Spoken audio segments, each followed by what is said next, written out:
নমস্কার বন্ধুরা, জয়শ্রীর পাকঘরে সবাইকে স্বাগত। আজকের রেসিপি আমের ঝুরি আচার। টক ঝাল মিষ্টি এই আচারটি রুটি বা পরোটার সাথে দারুণ লাগে আর সারা বছর ভালো থাকবে। আমি এই রকম 1 কেজি মতো মিডিয়াম সাইজের আম নিয়েছি। আমগুলোকে ছোলার আগেই ভালো করে ধুয়ে নিতে হবে। ছোলার পরে কিন্তু আমি আর জল লাগাবো না। আমগুলোকে একটু ড্রাই করে নিয়েছি। এবারে সব আমগুলোকে আমি ছুলে নেব।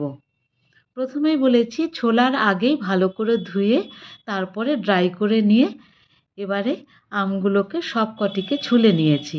এবারে গ্রেটারের বড় দিকটা দিয়ে আমি আমগুলোকে গ্রেট করে নিব। আর চাইলে ঝিরিঝিরি করে হাতেও কেটে নেওয়া যেতে পারে। সব আমগুলো গ্রেট করে নেওয়া হয়ে গেছে। দেখুন ঠিক এই রকম সাইজ হয়েছে।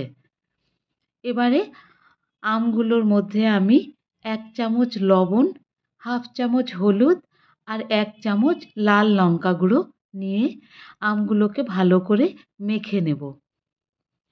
এই মাখার কারণ হচ্ছে এক্সট্রা যে জলটা আম থেকে বেরিয়ে যাবে সেটাকে আগেই আমি বের করে নেব, যাতে একেবারে গলে না যায়। এবারে একটা ছাঁকনি বা বড় চালনির ওপরে একখানা পরিষ্কার কাপড় দিয়ে এই মেখে নেওয়া আমগুলোকে দিয়ে এক্সট্রা জলটাকে আমি চেপে ঝরিয়ে নেব।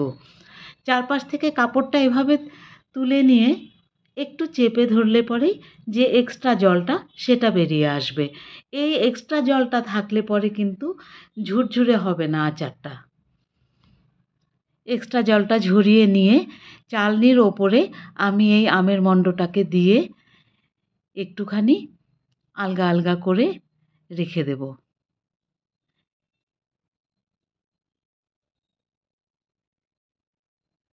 এদিকে একটা প্যানের ওপরে আমি 2 খানা শুকনো লঙ্কা, 1 টুকরো দারচিনি, 1 চামচ জিরে, 1 চামচ মৌরি, 1 চামচ ধনে আর হাফ চামচ পাঁচফোড়ন এই মশলাগুলো দিয়ে মিনিট 2 একটু ড্রাই রোস্ট করে নেব।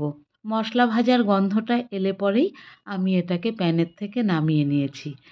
এবারে 3 টেবিল চামচ মতো তেল দিয়ে আমি এই আমগুলোকে এর মধ্যে দিয়ে দিচ্ছি।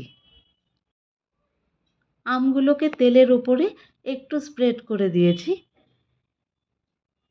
এখন এর মধ্যে আমি দিয়ে দেব হাফ কাপ চিনি আর হাফ কাপ গুড়।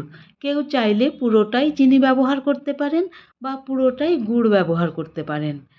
আমি হাফ চিনি হাফ গুড় দিয়ে এবারে আমের সাথে এই গুড় আর চিনিটাকে মেখে নেব। আর গ্যাসের ফ্লেমটা কিন্তু আমি এখন মিডিয়াম টু হাইতে রেখেছি। লো ফ্লেমে করলে পরে আমটা একদম গলে যেতে পারে, সেজন্য। গুড় আর চিনির সাথে মাখতে মাখতেই দেখুন অনেকটা জল বেরিয়ে এসেছে। আমটাকে এবার এরকম রেখে জল শুকানোর জন্য ছেড়ে দেব। আর এদিকে আমি যে মশলাটা ভেজে রাখলাম সেই মশলাটাকে গ্রাইন্ড করে নেব। একদম মিহি করে না, রাফলি গ্রাইন্ড করে নেব, ঠিক এই রকম। মাঝে মাঝে আমটাকে একটু উল্টে পাল্টে আমের থেকে যে এক্সট্রা জলটা বেরোচ্ছে সেটাকে শুকিয়ে নিতে হবে। মিনিট 10 রান্না করবার পরে আমের এক্সট্রা জলটা যখন টেনে আসবে আর টেক্সচারটা ঠিক এই রকম হয়ে আসবে, এই সময় আমাকে যে গুঁড়ো করে রাখা মশলাটা সেটাকে আমি অ্যাড করে দেব। মশলাটা একদম শেষে অ্যাড করলে পরে আমের আচারের যে গন্ধটা সেটা ততটা সুস্বাদু হবে না, আর মশলার টেস্টটাও ভালো করে পাওয়া যাবে না। সেজন্য মাঝামাঝি জায়গায় আমি মশলাটাকে অ্যাড করেছি। মশলা দিয়ে 5 মিনিট রান্না করবার পরে টেক্সচারটা আর কালারটা ঠিক এই রকম এসেছে। তেলটাও দেখুন ছেড়ে এসেছে, তার মানে এক্সট্রা জল আর নেই। এই রকম অবস্থায় এলে পরে এখন আমি গ্যাসের ফ্লেম অফ করে দেব।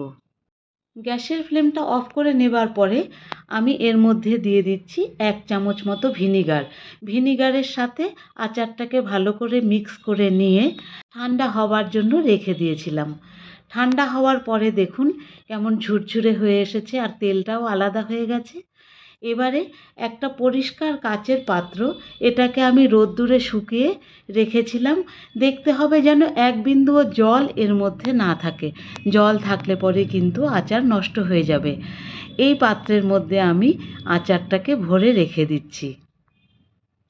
এই আচারটি রুটি বা পরোটার সাথে কিন্তু দুর্দান্ত লাগবে আর সারা বছর ভালো থাকবে।